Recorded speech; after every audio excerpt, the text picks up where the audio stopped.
stick up for teammates. And a couple examples, I was able to figure this out. I had some good mentors that advised me on this as well. And I remember like when I was done playing, my college career at Quinnipiac, I signed an American League, like an ATO with St. John's, which is Winnipeg's farm team at the time. And going into that, it's a funny story because I actually, they brought me in. I wasn't supposed to play that weekend. It was a Friday morning. I think I left like maybe through like midnight, took the red eye. And I wasn't supposed to play that night. They had a game on Friday and Saturday. And I was going to get to watch them and play. I think that we were going on the road on Tuesday or Monday to do a little road swing or whatever. And sure enough, when I landed, I think I landed about 5:30, maybe 6. I forget who picked me up, but they said, "Oh, so-and-so got called up to the Jets, and you're playing tonight." And I had slept. I remember sleeping on the floor in the airport because I was a red eye, and I wasn't thinking about playing at all that night. And so that was kind of my first curveball of an introduction to the pro game, that you just never know what's going to happen. You got to be ready for everything. And so I remember signing my contract in the car. They took me to Tim Hortons, grabbed a coffee, maybe a bagel, got to the rink, had to do my physical. As I was doing my physical, guys were lining up to go out for warm-ups already, and I hadn't even started getting dressed. I got out to warm-ups. Halfway through, it was a complete disaster. And actually to boot, the trainer forgot to put my name bar on the back of my jersey. And so I went out there without a name bar, and I remember, I'll never forget, I realized it and I was like, oh man, I'm going to get lit up here. I knew that the other team was going to start chirping me. And so I was prepared for it. And I got out there late, and Rich Clune, he's a tough guy. He's been, he was playing the NHL for a long time. He actually led the NHL in fights for many years, led the American League in fights. He skated by me. He was patrolling the red line, or the red line, and he's like, "Hey, you forget your last name or what?" And I said, and something clicked in me right there, and I said, I'm gonna like, I was like, "That's all right." He's like, I said, "Sure, whatever." I didn't get my mouth shut, and I was like, "I'm gonna wait for this guy, and when I get a chance out there, and I know he likes to run around, and I'm gonna challenge him." And I knew that was one thing I could contribute that would make sure I was gonna be there tomorrow. And sure enough, my first shift, which was actually the start of the second period, Rich Clune ran a guy, just completely ran him behind our net. It was a bit of a dirty hit, and I jumped in. We had a nice little fight, threw him down, and end up winning the fight. And I said, "Yeah, you know my name now." And I remember that point. I was like, I learned a really good lesson. And the coach came. He said, "I think I played 3 more shifts that night."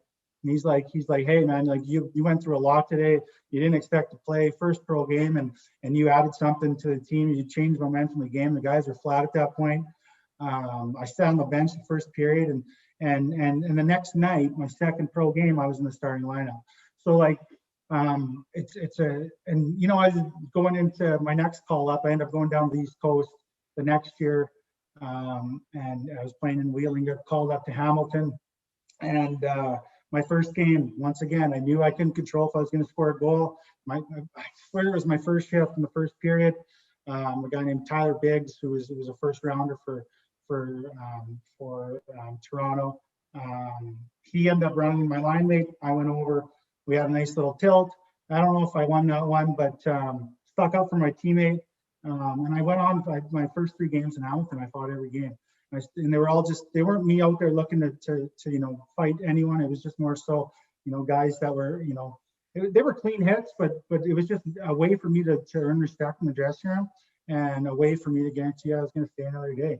And it did that for me. So. Yeah, for sure. And I think, what helps players these days is sharing the mentality of it. So going in before these games, and rushing around for your physical and all that stuff, what's going through your mind? What are you feeling? And how did you deal with it? How did I felt a little bit of anxiety because I knew that I knew kind of what I wanted to do. I knew I needed to earn respect, and I knew I needed to make sure that I did something to help the team. And when you're only playing 8 to 10 minutes a night, it's hard to do that, right? So I remember dealing with a little bit of anxiety. I was, full of piss and vinegar at the same point too. So I was just, anxious to kind of get into the game and just try to stay calm. But that was my goal. I mean, I'm not going to lie. I mean, that's what I wanted to do. I mean, I was the way that I seen it was as a bigger guy. I was 6'2", 220 at that point.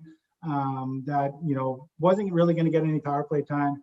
So I was just looking to add value in any way possible. And so and I knew that was something that I could do that would do that. So I remember being prepared for it and looking for it in a proper way, not trying to put our team shorthanded or whatever. It was just more so waiting for the right opportunity. And win or lose or draw, I mean, the guys don't care, man. The guys were like, I fit in so well after that. I earned their respect, and they knew that I was there. I mean, I didn't know any of those guys. I mean, most guys would come in and I'm not going to stick out for why would I want to take a beating, for a team I don't even know? But it doesn't work that way. You got to be able to adapt, and that's a good way to earn respect. And it worked out for me for the most part. Yeah, good. What can you share? Based on just how I've known you and joining the Quinnipiac team, but any team, when you join a team, can you take them what it was like when you were a younger kid? When some kids are shy, some kids are a little louder. Like, what were your thoughts going to a new team and how you could adapt to the new group? Absolutely. And you know what? This is those are lessons when you go to new teams, especially like even when you're younger, and all through all those stages. Being able, or maybe if when you're younger, your first team, you change, you go to a new team, and maybe you make some mistakes that don't end up helping you, but you learn, right? And learning to get along with a group of guys in an intimidating kind of setting is going to help you in the business world or whatever you do. Because I mean, people struggle with getting along with people and being able to adapt and stuff. So my advice going to new teams is when you're a rookie, you keep your mouth shut and you help out, you clean the room, you pick up pucks after, you choose wisely what you say, and don't go in there comfortable. I mean, obviously, and treat everyone with respect. There's going to be people that have different views of you, different opinions. Maybe guys that don't like you because you're coming in potentially taking their spot. But just being, quiet, humble, and just making the most of your opportunity and doing the extra work and staying on the ice long, being early, making sure you're on time, and that more so that you're not noticed that you're there, and being able to do that not only is going to help you later on in life, but you're going to find that guys will respect you more because you're doing the process properly, where you're not coming in thinking that you run the team, you're the best player. You're coming in to earn your spot, earn your respect, and that goes a long way, big time.